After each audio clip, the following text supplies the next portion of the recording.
Sou o professor Vinícius Masson. Vamos dar continuação ao nosso estudo de economia, observando a unidade 2, módulo 3, a evolução do pensamento econômico. Ponto de partida aqui, as ideias do mercantilismo. O mercantilismo observava aí que a riqueza de um país estava baseado na quantidade de metais preciosos aí disponíveis. Bom, o mercantilismo promovia esse comércio via aí grandes navegações para tentar aí, dentro da sua ideia de riqueza, acumular cada vez mais metais preciosos. O Estado, dentro de uma ideia mercantilista, ele tinha uma grande participação dentro da economia.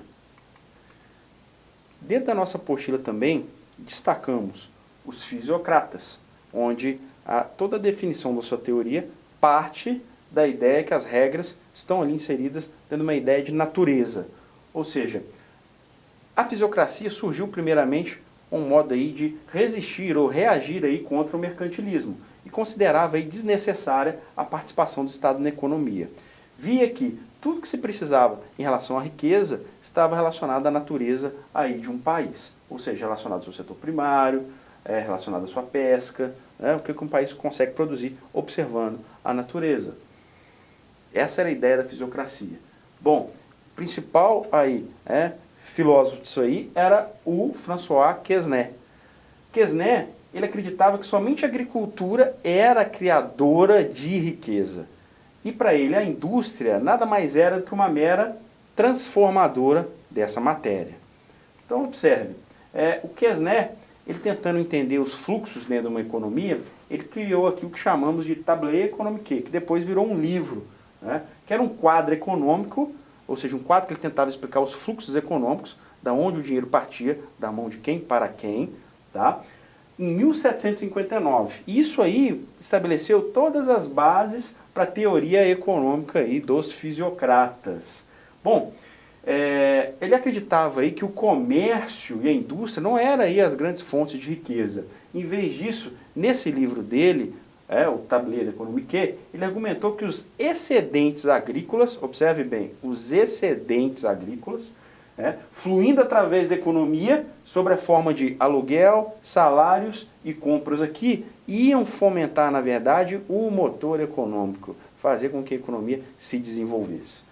Bom, em primeiro lugar, a gente tem que citar aqui também as ideias do Jean-Baptiste Say, que ele diz o seguinte: olha, a oferta cria a sua própria demanda. É outro teórico também muito estudado e conhecido.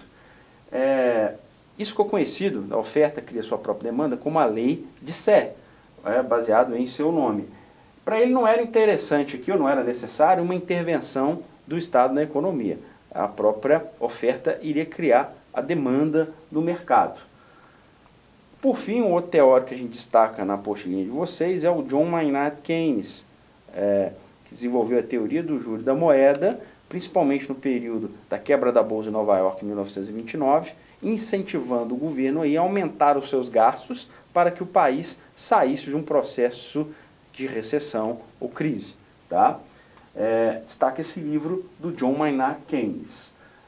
Hoje em dia nós temos aí os neoliberais, tá? Ou seja, os novos liberais, que hoje é uma política aí que defende, essa política implementada na sociedade, uma privatização do setor empresarial, você tem uma redução do déficit público, ou seja, receita menos despesa, ficando no positivo é o superávit, ficando no negativo é o déficit, ou seja, reduzir esse déficit, tentar controlar a inflação através dos mecanismos utilizados aí pelo Banco Central, e liberalização dos mercados, ou seja, você ali não intervir no mercado, as empresas do setor privado vão competir entre si e você chega num equilíbrio ali. Tá? Esses são chamados os novos liberais.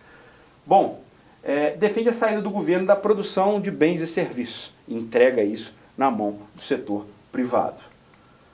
As teses desse liberalismo econômico, lá atrás, no século XVI, tinham clara intenção de combater aí, na época, o mercantilismo. Hoje nós vemos aí que o neoliberalismo vem com a ideia de tirar também um pouco da mão do Estado essa participação e deixar o setor privado nessa situação concorrencial concorrer para que essa concorrência acabe na verdade, aí, ajudando os consumidores, né? Quanto mais concorrência no mercado, você, na verdade, tem ali melhor prática de preço. Quanto menor concorrência, a empresa pode tentar colocar o preço que ela quiser no produto, principalmente se ela não tiver concorrente, né? Que aí você fica numa situação de monopólio, onde uma empresa somente ela domina o mercado. Isso não é interessante, né? Bom, a bibliografia utilizada para rever aqui esses nossos autores citados na apostila, está aí o Vasconcelos, Grimaldi e o Hunt, né? Destaco o livro do Marco Antônio Vasconcelos por ser um livro aí muito didático. Muito obrigado, espero vocês na próxima aula.